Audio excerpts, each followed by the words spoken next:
ఓం మహాగణాధిపతయే నమః. ఓం గురుభ్యో నమః. ఓం శ్రీమాత్రే నమః. పరమేశ్వర స్వరూపమైనటువంటి జ్యోతిష, వాస్తు మరియు ఇతర అనేకమైనటువంటి శాస్త్రములను మనకు అందించినటువంటి మహర్షులకి నమస్కారం. హయగ్రీవ హయగ్రీవ హయగ్రీవేతి యో వదేత్ తస్య నిస్సరతే వాణి జహ్నుకన్యా ప్రవాహవత్. అరుణాం కరుణాతరంగితాక్షీం ధృతపాశాంకుశపుష్పబాణచాపాం అనిమాదిభిరావృతాం మయూకైః అహమిత్యేవ విభావయే భవానీం. శ్రీమాత్రే నమః. ఓం పితృదేవతాభ్యో నమః. మనం ఈరోజు చెప్పుకోబోయేటువంటి టాపిక్ ఏమిటి అంటే 12 లగ్నాల వారు ఏ విషయాల పట్ల జాగ్రత్త వహించాలి, ఏ ఉపాసన చేసుకోవాలి, ఏ విషయాల వల్ల వీళ్ళకి కలిసి వచ్చే ఆస్కారం అధికంగా ఉంది అనే విషయాలు మనం ఇప్పుడు తెలుసుకుందాం. ఒకవేళ లగ్నం తెలియలేదు మీకు, రాశి చూసుకోవచ్చు. అంటే మేషరాశి, మాది మేషరాశిలో అశ్విని, భరణి, కృత్తిక, ఒకటో పాదం కూడా ఇదే వర్తిస్తుంది అంటే ఇదే వర్తిస్తుంది. అయితే ఫస్ట్ ప్రిఫరెన్స్ లగ్నానికి ఇవ్వండి, సెకండ్ ప్రిఫరెన్స్ రాశికి ఇవ్వండి లగ్నం తెలియని పక్షంలో. బికాజ్ ఆఫ్ మనిషి యొక్క మనస్సు కాబట్టి సెకండ్ ప్రిఫరెన్స్ దానికి ఇవ్వచ్చు, అందులో ఎటువంటి దోషం లేదు. అయితే దీనికి సంబంధించినటువంటిది ఇది మీరు పలానా లగ్నంలో లేదా రాశిలో పుట్టినందుకు ఇవి చెప్తున్నా. బట్ మీ పర్సనల్ చార్ట్ బట్టి కొన్ని కండిషన్స్ ఉంటాయి, అది నేను మీకు వీడియో ఆఖరిలో చెప్తాను. వీడియో ఆఖరి వరకు చూసినట్లయితే మీకు పరిపూర్ణంగా తెలుస్తుంది. ఇప్పుడు ఒక్కొక్క లగ్నం గురించి మనం తెలుసుకుందాం. కన్యా లగ్నము, కన్యా రాశి. కన్యా లగ్నంలో జన్మించారు మీరు, స్ట్రైట్ అవే కన్యా లగ్నం నుంచి మీరు చూసుకోవచ్చు. అలా కాదండి, నాకు లగ్నం తెలియదు, కేవలం కన్యా రాశిని మాత్రమే మా వాళ్ళు చెప్పారు, అందులో పలానా నక్షత్రం అండి అంటూ ఉంటారు. అంటే ఏమిటి, మీరు గనక కన్యా రాశిలో ఉత్తర 2, 3, 4 పాదాల్లో జన్మించిన, హస్త నక్షత్రంలో జన్మించిన, చిత్త 1, 2 పాదాల్లో జన్మించిన, మీరు మొట్టమొదటిగా చేయవలసింది ఏమిటంటే ఉత్తరా నక్షత్రంలో జన్మిస్తే నిద్రలేచిన వెంటనే సూర్య భగవానుని లేదా పరమేశ్వరుని ధ్యానం చేస్తూ నిద్రలేవండి. మీ లైఫ్ ఎంత బాగుంటుందో మీరే చూడండి. అంటే ఇక్కడ ఏమిటంటే లింక్ ఏమిటంటే మనం ఏదైతే నామస్మరణతో మన యొక్క లైఫ్ని ప్రారంభిస్తామో, ఉదయం నిద్రలేచిన వెంటనే ఆ రోజు ప్రారంభిస్తామో, ఆ రోజు అంతా కూడా ఆ దేవత మనల్ని, మన లైఫ్ డెసిషన్స్, మన మనసుని అదుపులో ఉంచేలాగా పరిపరి విధాలుగా వెళ్లకుండా పట్టుకుంటుందన్నమాట అది. అలాగే ఎందుకంటే మన లైఫ్ అంతా కూడా దేని మీద ఆధారపడి ఉంది అంటే మన మనసు పరిపరి విధాలుగా పరిగెట్టడం వల్లే మనకి ఇబ్బంది అనేటువంటిది వస్తూ ఉంటుంది. అదేవిధంగా హస్త నక్షత్రం వారు అమ్మవారి యొక్క, రాజరాజేశ్వరి అమ్మవారి యొక్క నామస్మరణతోని ఓం రాజరాజేశ్వరి నమః అనేటువంటిది, చిత్తా నక్షత్రం వారు స్కందుని నామంతో లేదా నరసింహస్వామి యొక్క నామంతో మీరు నిద్రలేచి ధ్యానం చేసుకోవడం ద్వారా మీ లైఫ్ అనేటువంటిది బాగుంటుంది. అయితే ఇక్కడ కన్యవారికి ఏ విషయాల వల్ల మీరు ఇబ్బంది పడతారు, ఏ అంశం మిమ్మల్ని ఇబ్బంది పెడుతుంది అంటే ముఖ్యంగా మదర్తో మీ యొక్క కర్మ సంబంధం కలిగి ఉంటుంది. అంటే సంథింగ్ మీరు మదర్కి చేయాల్సి రావడము, మదర్ ద్వారా మీరు కొంత స్ట్రెస్ అవ్వడము, లేదా సిబ్లింగ్స్తో అంటే తోబుట్టువులు వరుస వాళ్ళతో, కన్యా లగ్నం వారు కన్యా రాశి బాగా అర్థం చేసుకోండి, తోబుట్టువులతో సంబంధం ఉంటుంది అక్కడ.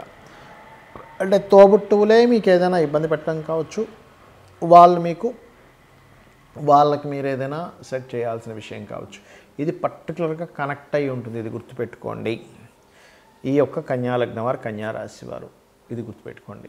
అలాగే మరి మీకు మంచి విషయాలు ఏమిటి, ఇక్కడ ఏ విషయం మీకు మంచి చేస్తుంది అని చెప్పి చూసుకున్నట్లయితే మేనేజింగ్ రిలేటెడ్ సంబంధించి మీరు మొత్తం ప్రతిదీ మేనేజ్ చేసుకునేటువంటిది ఏదైతే స్కిల్ మీలో ఉంటుందో, సహజంగానే కన్యా లగ్నం వారికి మేనేజింగ్ స్కిల్స్ అధికంగా ఉంటాయి.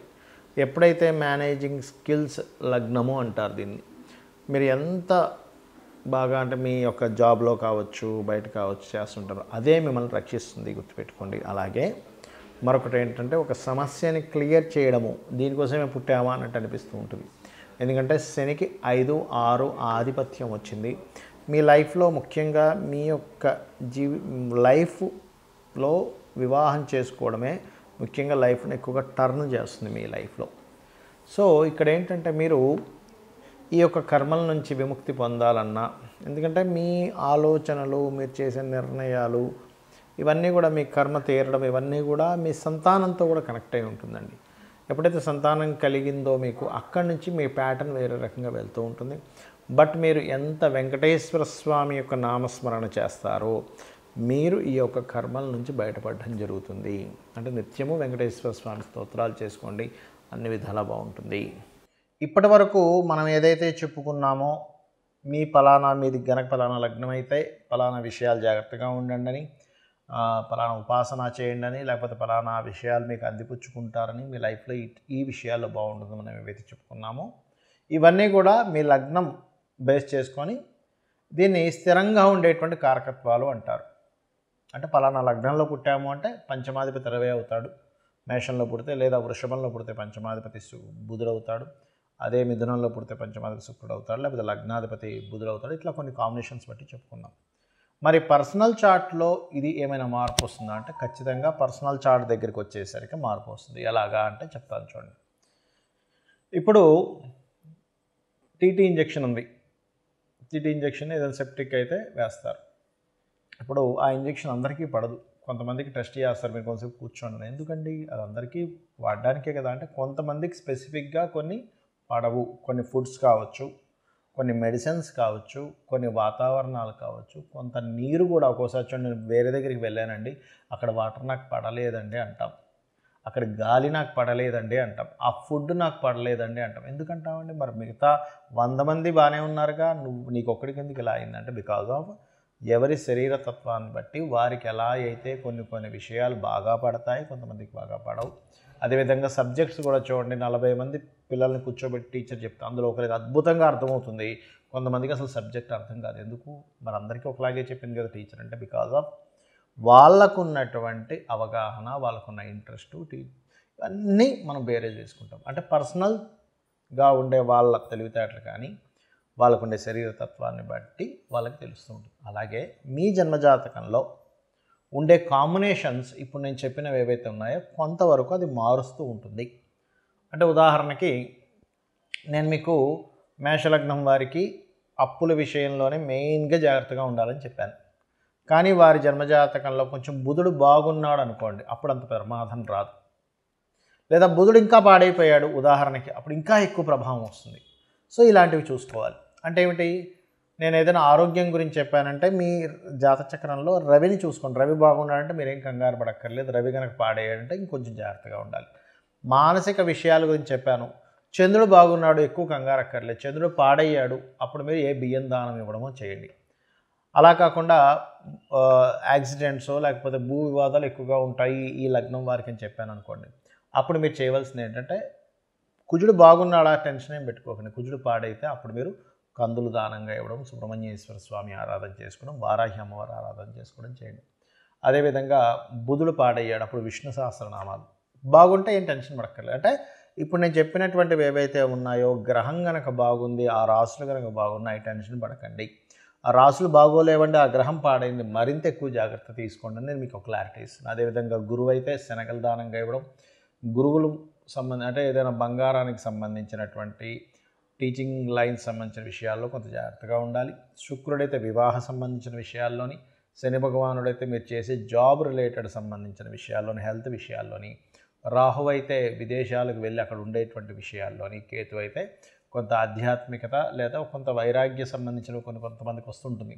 అది పర్టికులర్గా ఏంటంటే కొన్నిసార్లు అయ్యో ఇటువంటి వైరాగ్యం ఈ సమయంలో రావడం ఏమిటి అనుకుంటూ ఉంటాం. ఏది మన మహాభారతంలో ఆ యొక్క యుద్ధం జరిగే సమయంలో అర్జునుడికి వచ్చినట్టు, అంటే ధర్మాన్ని వీడి ఒక రకమైన వైరాగ్యం. అప్పుడు కృష్ణుడు లాంటి వాడు మనకు కావాలి. ఆ శ్రీకృష్ణ పరమాత్మ యొక్క భగవద్గీత ఎవరైతే వింటారో ఈ వైరాగ్యం కూడా తగ్గుతుంది.